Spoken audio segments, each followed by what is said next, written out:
Hello guys, এখন আমি বাথরুমে যাব। আমার মেয়েটাকে তোমরা একটু দেখো তো। দেখবে কিন্তু ওকে, আমি বাথরুম দিয়ে আসছি।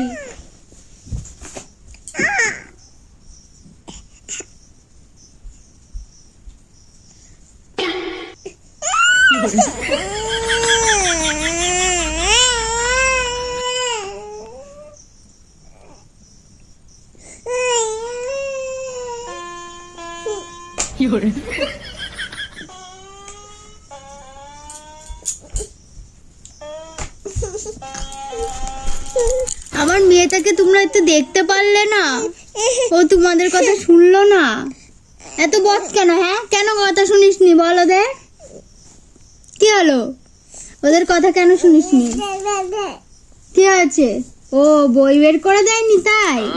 কি বই বের করে দেবো তোমাকে? নাও নাও। আমার শান্তিতে একটু বাথরুমেও যেতে দিবি না তুই? ভগবান, কার পাল্লায় পড়েছি আমি। একটু থাক এখানে, আমি বাথরুম করে আসি। বাথরুম করে আসি। ভগবান।